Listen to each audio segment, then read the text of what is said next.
اس لیے کہ جو فیسلٹیز یہاں پر آ چکی ہیں اور جو مستقبل کے پلانز ہیں، اس کے نتیجے میں پاکستان کے اندر U E T Narowal engineering research اور انجینئرنگ انڈسٹری لنکیجز کے لیے بہترین ادارہ پاکستان کا انشاءاللہ تعالی بن کر ابھرے گا۔ ابھی انوویشن سینٹر کے لیے ہم نے 1 ارب روپے کا انڈاؤمنٹ فنڈ منظور کرایا ہے، اور آخری سال کا جو 30 جون کو ختم ہو رہا تھا، بڑی تگ و دو کر کے وزارت خزانہ سے، اے جی پی آر آفس سے رات کو 9 بجے تک بینک کی حبیب بینک کی برانچ کو کھلا رکھ کر، تو جس طریقے سے میں چاہتا تھا کہ وہ فنڈ لیپس نہ ہوں اور وہ یونیورسٹی کے پاس پہنچ جائیں، ہمیں کامیابی ہوئی کہ رات 9 بجے جب وہ فنڈ ڈپازٹ ہو گیا، ٹرانسفر ہو گیا آخری دن، اور ہم نے اسے لیپس ہونے سے بچا لیا۔ تو اب اس انوویشن سینٹر کے پاس 1 ارب روپے کی انڈاؤمنٹ گرانٹ موجود ہے، جس کے منافع سے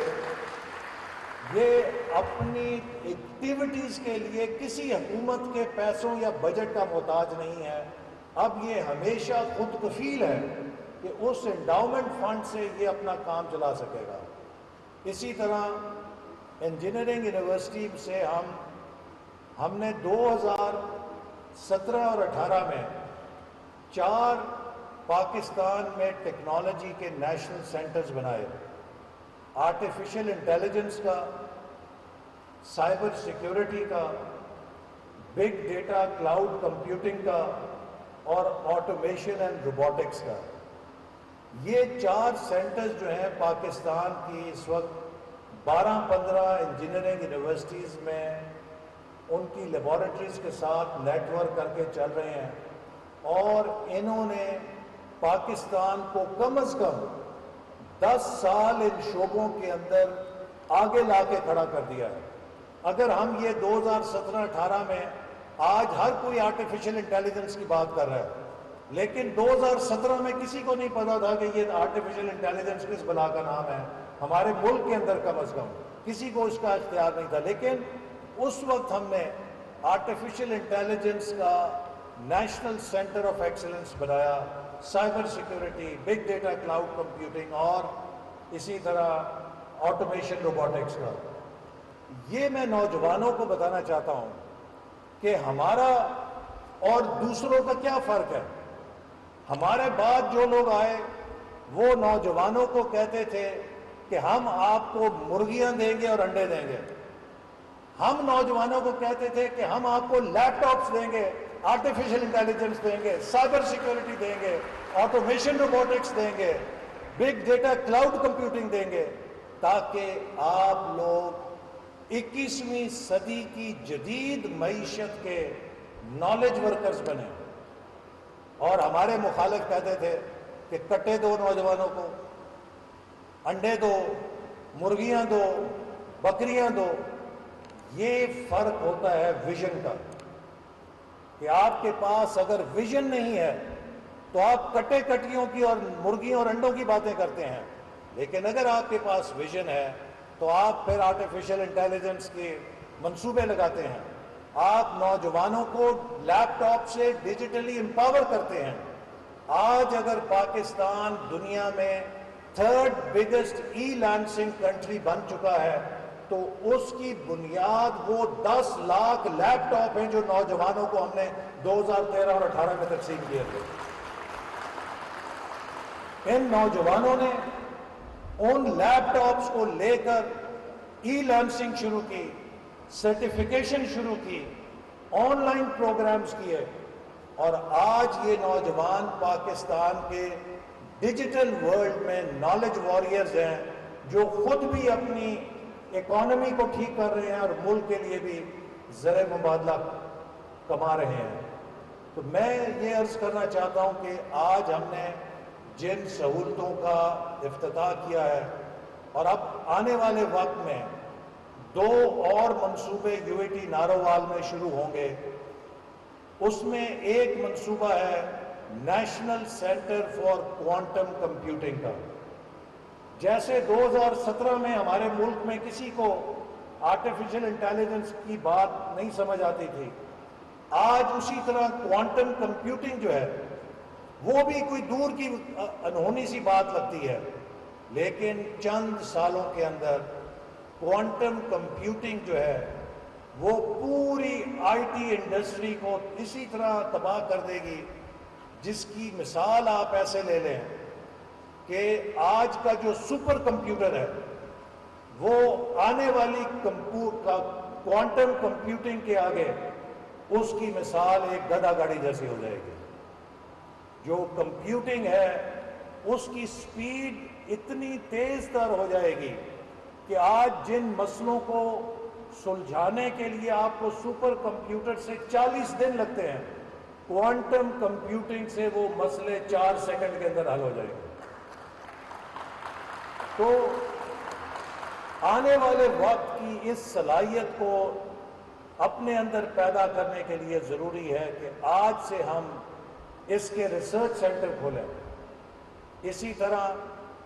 institute of manufacturing UET Narowal میں ہم کھول رہے ہیں،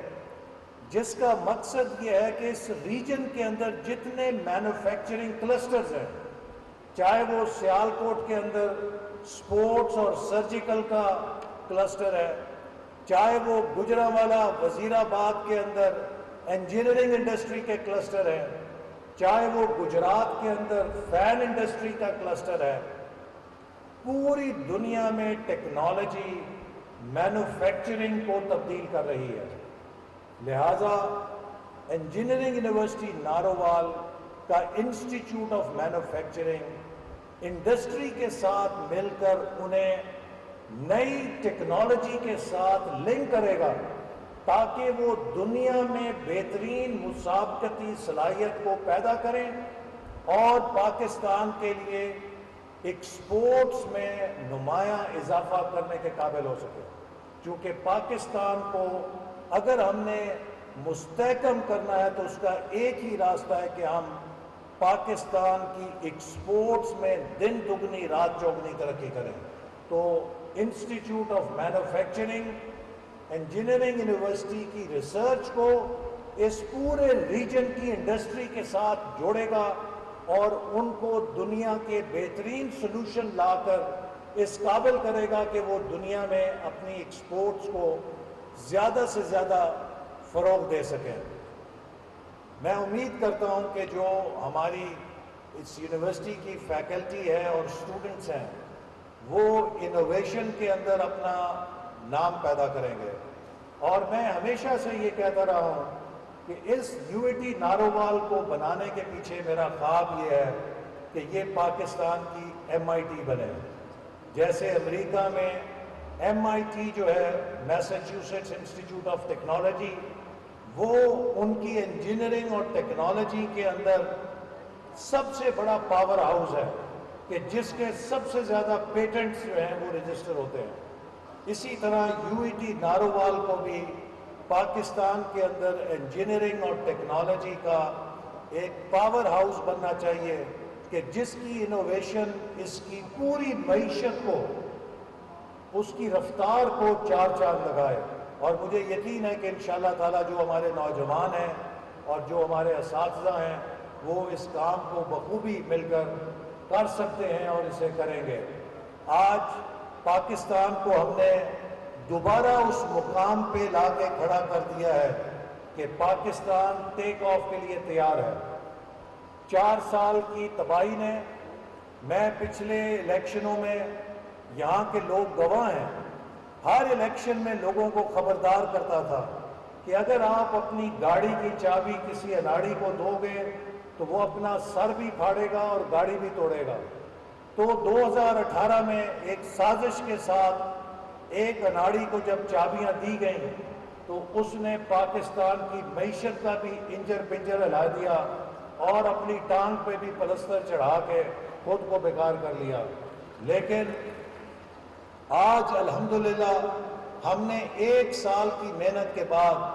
پاکستان کو دوبارہ پیروں پہ کھڑا کر دیا ہے. 1 سال پہلے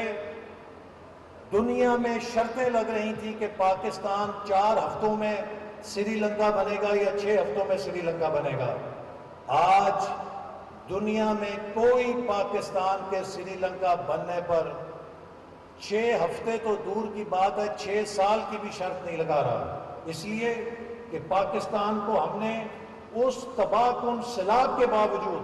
جس کا ہمیں سامنا کرنا پڑا، اس مشکل سے نکال کے دوبارہ اپنے پیروں کے اوپر کھڑا کر دیا ہے۔ سٹاک مارکیٹ پاکستان کی بحال ہو رہی ہے، پاکستان کا روپیہ دوبارہ مستحکم ہو رہا ہے، اور چین جو کہ ہمارا سب سے برادر دوست ملک ہے، جس نے $25 ارب پاکستان میں سی پیک کے نتیجے میں لگائے، اس کو چور ڈاکو کہہ کے، اس کو کرپشن کے تانے دے کر 5 سالوں میں چین کی سرمایہ کاری کو بھی پاکستان سے روک دیا گیا۔ اور اب 14 جولائی کو آپ نے اخباروں میں پڑھا ہوگا کہ چشمہ نیوکلیئر پاور پلانٹ جو کہ 1200 میگا واٹ کا ایٹمی پلانٹ ہے، اس کے لیے $3.5 ارب کی چین کی سرمایہ کاری پاکستان میں آ گئی ہے، اور دوبارہ پاکستان اب ترقی کی طرف چلنا شروع ہو رہا ہے۔ پاکستان پہ ہمارے دوست ملکوں کا اعتماد بحال ہو رہا ہے، اور آپ دیکھیں گے کہ آنے والے ہفتوں اور مہینوں میں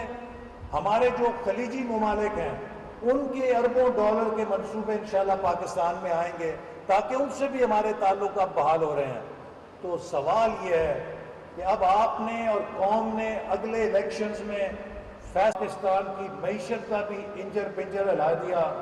اور اپنی ٹانگ پہ بھی پلستر چڑھا کے خود کو بیکار کر لیا۔ لیکن آج الحمدللہ ہم نے 1 سال کی محنت کے بعد پاکستان کو دوبارہ پیروں پہ کھڑا کر دیا ہے۔ 1 سال پہلے دنیا میں شرطیں لگ رہی تھیں کہ پاکستان 4 ہفتوں میں سری لنکا بنے گا یا 6 ہفتوں میں سری لنکا بنے گا۔ آج دنیا میں کوئی پاکستان کے سری لنکا بننے پر 6 ہفتے تو دور کی بات ہے، 6 سال کی بھی شرط نہیں لگا رہا، اس لیے کہ پاکستان کو ہم نے اس تباہ کن سیلاب کے باوجود جس کا ہمیں سامنا کرنا پڑا، اس مشکل سے نکال کے دوبارہ اپنے پیروں کے اوپر کھڑا کر دیا ہے۔ سٹاک مارکیٹ پاکستان کی بحال ہو رہی ہے، پاکستان کا روپیہ دوبارہ مستحکم ہو رہا ہے، اور چین جو کہ ہمارا سب سے برادر دوست ملک ہے، جس نے $25 ارب پاکستان میں سی پیک کے نتیجے میں لگائے، اس کو چور ڈاکو کہہ کے، اس کو کرپشن کے تانے دے کر 5 سالوں میں چین کی سرمایہ کاری کو بھی پاکستان سے روک دیا گیا۔ اور اب 14 جولائی کو آپ نے اخباروں میں پڑھا ہوگا کہ چشمہ نیوکلیئر پاور پلانٹ جو کہ 1200 میگا واٹ کا ایٹمی پلانٹ ہے،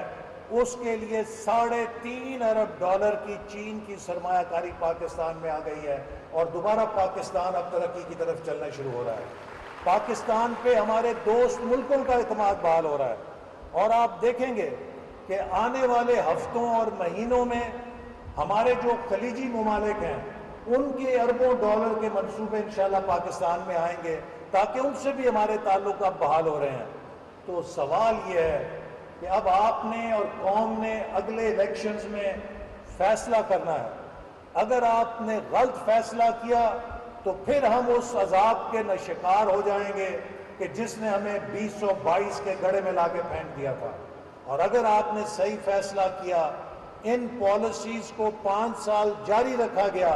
تو پاکستان تیزی سے ترقی کرے گا۔ اور آخر میں ان تمام نوجوان طالبات کو اور طلباء کو جو کالجز اور سکول سے آئے ہیں، انہیں کہوں گا کہ آپ کو بلانے کا مقصد یہ تھا کہ آپ اس انجینئرنگ یونیورسٹی کو دیکھیں، اور آپ کے اندر یہ خواب ہونا چاہیے کہ آپ نے محنت کرنی ہے، ایف ایس سی میں اچھے نمبر لینے ہیں، اور آپ سب نے اس انجینئرنگ یونیورسٹی کے اندر آ کر انجینئر بننا ہے۔ اور میں امید کرتا ہوں کہ جتنے یہاں پر ہمارے کالج کے اسٹوڈنٹ ہیں یا میٹرک سائنس کے اسٹوڈنٹ ہیں، وہ اس یونیورسٹی کو دیکھ کر اپنا گول بنائیں گے کہ ہم نے اب محنت کرنی ہے، پڑھنا ہے، اور اس یونیورسٹی کے اندر داخل ہو کر ایک پراؤڈ UATN بننا ہے۔ انہی الفاظ کے ساتھ میں آپ سب کا شکریہ ادا کرتا ہوں اور آپ کے اس انتظار کے لیے بھی معذرت کرتا ہوں جس کی وجہ ایک اور تعلیمی ادارے کا افتتاح تھا جس کی تقریب میں تھوڑی ہمیں تاخیر ہو گئی، لیکن آپ سب نے آ کر ہمارا حوصلہ بڑھایا۔ انسٹیٹیوٹ آف انجینئرز کے لوگ جو آئے اور جو ہمارے بزنس کے نمائندے ہمارے علاقوں سے آئے، چیمبرز کے نمائندے آئے اور لاہور UAT سے جو لوگ آئے، آپ سب کا میں شکر گزار ہوں کہ آپ نے آ کر ہمارا حوصلہ بڑھایا، اور انشاءاللہ تعالی یہ UAT جو ہے، اس کے نوجوان، اس کے اساتذہ مل کر اسے پاکستان کی بہترین یونیورسٹی نہیں بلکہ آنے والے